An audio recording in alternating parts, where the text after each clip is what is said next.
Friends, customer ಒಬ್ಬರು ನಮಗೆ ಆ್ಯಂಪ್ಲಿಫೈಯರ್ನ repair ಮಾಡಿಕೊಡಿ ಅಂತ ಕೊಟ್ಟಿದ್ದಾರೆ. ಸೊ ಈ ಆ್ಯಂಪ್ಲಿಫೈಯರ್ಗೆ ಕೇಬಲ್ ಇಲ್ಲ, ಹಾಗೆ ಇದು ವರ್ಕ್ ಆಗ್ತಿಲ್ಲ, ಡೆಡ್ ಕಂಡೀಷನಲ್ಲಿದೆ. ಸೊ ಇದನ್ನು ರಿಪೇರ್ ಮಾಡಿಕೊಡಿ ಅಂತ ಕೊಟ್ಟಿದ್ದಾರೆ. ಸೊ ಈಗ ಈ ಆ್ಯಂಪ್ಲಿಫೈಯರ್ನ ರಿಪೇರ್ ಮಾಡಬೇಕು. ಬಾಕ್ಸ್ ಓಪನ್ ಮಾಡಿದಾಗ ನನಗೆ ತಿಳಿದಿದ್ದು ಟ್ರಾನ್ಸ್ಫಾರ್ಮರ್ ಇನ್ಪುಟ್ ಮತ್ತು ಔಟ್ಪುಟ್ ಕೇಬಲ್ಸ್ ಪೂರ್ತಿಯಾಗಿ ಕಟ್ ಆಗೋಗಿತ್ತು. ಸೊ ಎಕ್ಸ್ಟ್ರಾ ವೈರ್ನ ಕನೆಕ್ಟ್ ಮಾಡಿ ಸಾಲ್ಡರ್ ಮಾಡಿದ್ದೀನಿ, ಹಾಗೆ ಗ್ಲೂ ಸ್ಟಿಕ್ನ ಬಳಸ್ಕೊಂಡು ಫಿಕ್ಸ್ ಮಾಡಿದ್ದೀನಿ ಕೇಬಲ್ಸ್ನ. ನೆಕ್ಸ್ಟ್ ಇದಕ್ಕೆ ಒಂದು 2 ಪಿನ್ ಪ್ಲಗ್ ಪವರ್ ಕಾರ್ಡ್ನ ಫಿಕ್ಸ್ ಮಾಡಬೇಕಾಗುತ್ತೆ. ಈ ಆಡಿಯೋ ಆ್ಯಂಪ್ಲಿಫೈಯರ್ಗೆ ಪವರ್ ಕಾರ್ಡ್ ಇಲ್ಲ. ಪವರ್ ಕಾರ್ಡ್ನ ಇನ್ಸ್ಟಾಲ್ ಮಾಡೋದ್ರ ಜೊತೆಗೆ ಇಲ್ಲಿ ನೋಡ್ತಿರುವಂಥ PCB ಬೋರ್ಡ್ ಏನಿದೆ ಇದು ಡೆಡ್ ಆಗಿದೆ. ಕೆಲವೊಂದು ಕಾಂಪೊನೆಂಟ್ಸ್ ಡೆಡ್ ಆಗಿರೋದನ್ನು ಐಡೆಂಟಿಫೈ ಮಾಡಿ ರಿಪೇರ್ ಮಾಡಬೇಕು. ಹೊಸದು ಹಾಕೋ ಆಗಿದ್ದರೆ 500 ಸಮಥಿಂಗ್ ಆಗುತ್ತೆ, 500, 540 ಈ ರೀತಿ ಇರುತ್ತೆ. ಇದು ಬಂದು 4440 IC ಇರುವಂಥ 100 ವ್ಯಾಟ್ಸ್ ಆಡಿಯೋ ಆ್ಯಂಪ್ಲಿಫೈಯರ್ ಬೋರ್ಡ್ ಆಗಿರುತ್ತೆ.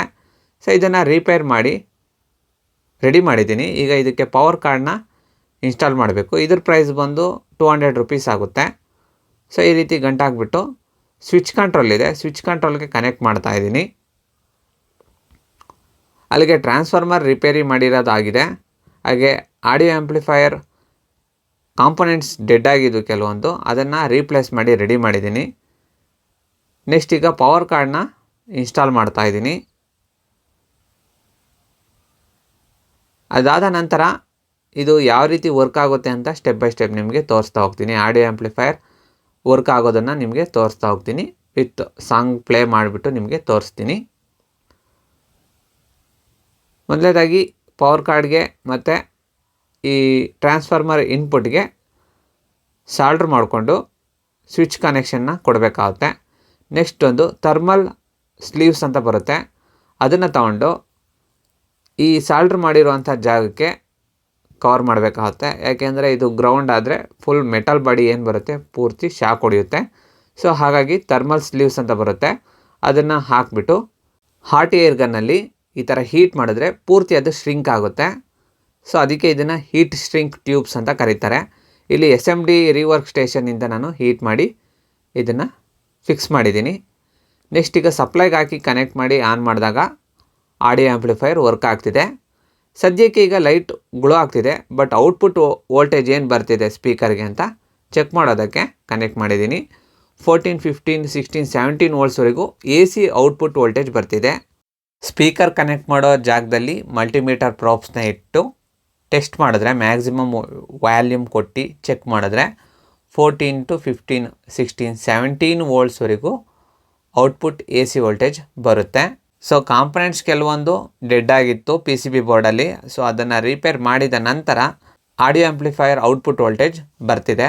ಸೊ ಅದನ್ನು ರಿಪೇರ್ ಮಾಡೋ ಪ್ರೋಸೆಸ್ನ ನಾನು ರೆಕಾರ್ಡ್ ಮಾಡೋದಕ್ಕಾಗಲಿಲ್ಲ. ಹಾಗಾಗಿ ಫೈನಲಿ ರೆಡಿ ಆದಮೇಲೆ ಸ್ಟೆಪ್ ಬೈ ಸ್ಟೆಪ್ ನಿಮಗೆ ತೋರಿಸ್ತಾ ಇದ್ದೀನಿ.